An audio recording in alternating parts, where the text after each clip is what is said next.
দর্শক স্বাগতম সবাইকে নুব টিভিতে। এতক্ষণ শুনছিলেন শিরোনাম, এখন শুনবেন বিস্তারিত। নুব বয়েজ যে ভিলেজে থাকতো সেই ভিলেজে হঠাৎ ভিলেজারদের হামলায় নিহত 3 জন ভিলেজার এবং আরো 15 জন আহত হয়েছে।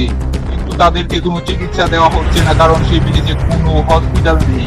আপনারা স্ক্রিনে দেখতেই পাচ্ছেন এই ভিলেজটি এবং দেখতেই পাচ্ছেন ভিলেজাররা কিভাবে হামলা করছে ভিলেজারদের উপর। ভিলেজাররা চাইছে তাদের ভিলেজারদের ভিলেজকে দখল করে নিতে।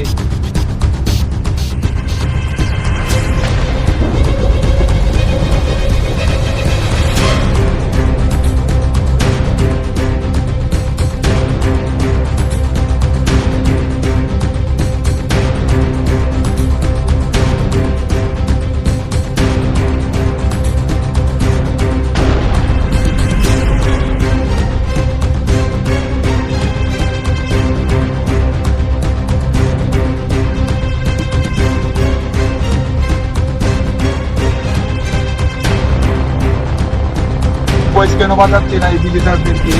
আমি জবাব চাই। আমি একজন সাংবাদিক নুব বয়েজের এখানে এসেছিলাম। সে নাকি নতুন ইউটিউব চ্যানেল খুলেছে। এখানে দেখতে পাচ্ছেন তারা চাষ করছে ভিলেজাররা, ওইখানেও এসে মারছে। কোনো ভিলেজারদেরকে চাষ দিচ্ছে না ভিলেজারের দল। এই যে দেখতেই পাচ্ছেন ভিলেজার কিভাবে দৌড়াচ্ছে, দৌড়িয়ে মারছে ওদেরকে। ভিলেজারের এত বড় সাহস প্রত্যেকে হলো ভিলেজারদেরকে মারে, ভিলেজারদের উপর আক্রমণ। আর এখানে আয়রন গোলাম কোথায়? ভিলেজের রক্ষক কোথায়? ভিলেজের রক্ষককে দেখতে পাচ্ছি না এখনো। ভিলেজের রক্ষক কোথায়?